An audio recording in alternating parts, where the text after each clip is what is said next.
Hi everyone, I'm Ashley, and I get a ton of questions on the boudoir photo shoot process and what actually happens in a boudoir photo shoot. So today I've asked a very talented friend of mine to come help. Hey guys, I am Jess of Jess Jones Boudoir. I am from Georgia and I shoot here pretty often, but I'm currently living in Boston, Massachusetts.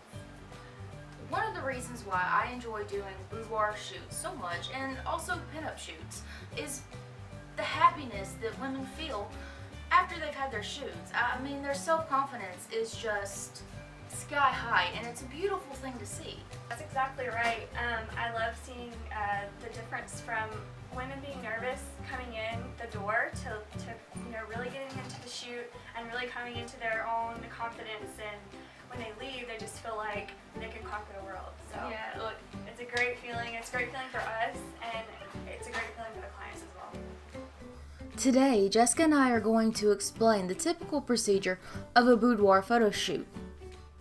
This should be a fun experience, and typically is if you're in the right mindset and have the proper photographer. Understand that the proper photographer will never pressure you into something you don't want to do. So don't be afraid to be open and honest with your photographer if you feel like a boundary has been crossed. Remember that sexy is an idea, so you can bear it all on a bearskin rug if that's what you're into.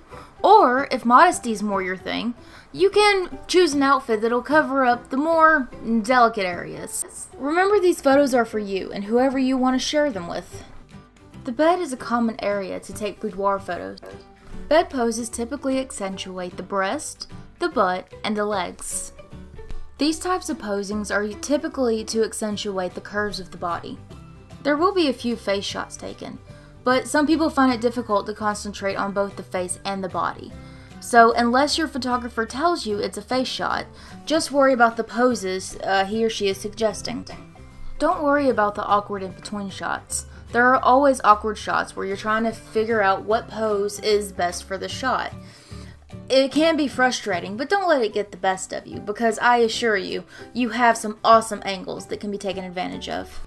And if you allow yourself to have a good time, then when you look back on the photo shoot experience, it'll be a lot more fun and a lot less cringeworthy.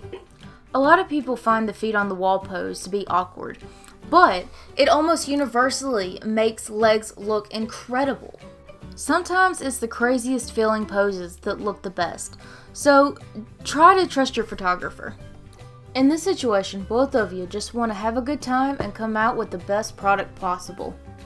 The next pose we're going to talk about is how you can use an object to draw attention to your eyes and mouth. I don't recommend you using a seashell, but grab the nearest piece of jewelry to be a little flirty. Towards the end of recording, we did end up finding the jewelry. Sometimes things just happen, and things are a lot more fun if you're able to just go with the flow. The last bed pose we're going to talk about today is the one that shows off the butt. A lot of people feel silly in this pose, but almost all of them love the pictures. Remember, your butt and your personality are awesome. Next, the photographer will pose you against whatever they have. For some, that's a window or a chair. For me, it's a blank white wall. In post, I'll clean up the wall. Depending on your package, I can change the color of the wall, or even make a composite where there's a completely different background. If you choose to do so, you may have completely different clothes in these settings than you did when you were taking the bed photos. Some studios have props, but some like mine don't.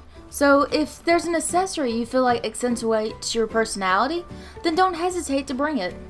There are hundreds of different personality types, and there are hundreds of different ways to bring your personality to a photo.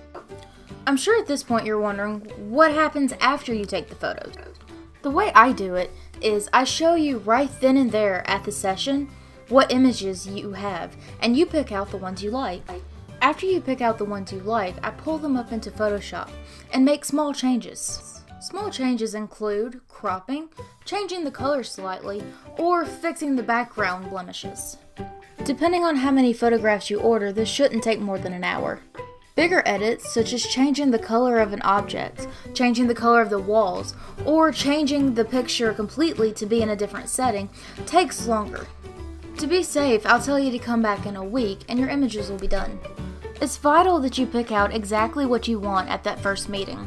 The way I run my studio is, after the initial meeting, I delete the images. This is to offer a sense of comfort to the person being photographed. The only exception to this rule is for those who are kind enough to let me use their photographs in my advertisement. If you're kind enough to let me use your photographs, I have you sign a release form stating exactly which photographs I'm allowed to use. That way there's no confusion. On the day that Jessica came over, I didn't have any model release forms on hand. Because this was a collab and not an actual photo shoot, I just had Jessica write down as if she was actually signing something. I was disgusted with how unprepared I was for this rendition.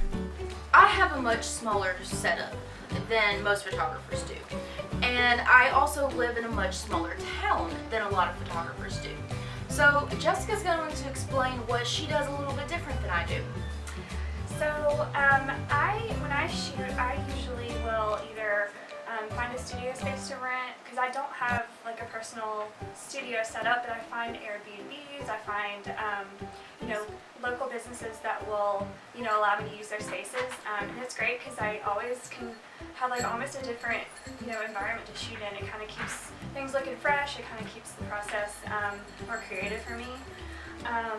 When people come in, they do their hair and makeup. We do about an hour-long session, and they get to see their photos the same day, which clients love because they don't have to wait like a week later to find out if their picture turned out. They know right then, and they can kind of leave with that confidence, knowing that, dang, I look good. So I don't know if you're that familiar with my work, but I do a lot of composites where you take bits of pictures and make an overall artistic scheme with it. Do you do a lot of that, or is most of yours pretty much what you see is what you get?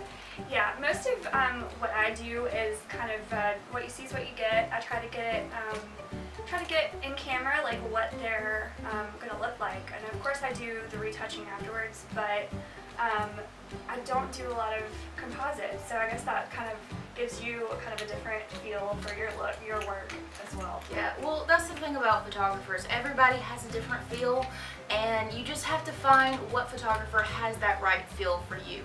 And you definitely need to check out Jessica's page, which is down below, and see if her photography is a good feel for you, because it is extremely diverse and beautiful, and I'm willing to bet that if you check it out, it's right for you. Jessica, thank you so much for coming today. I'm so glad that you were here and able to help me explain a little bit about the process of getting everybody all dolled up and having their glamour shots. Yay, I loved it. Thank you so much, Ashley, for having me come to the studio today. Yeah.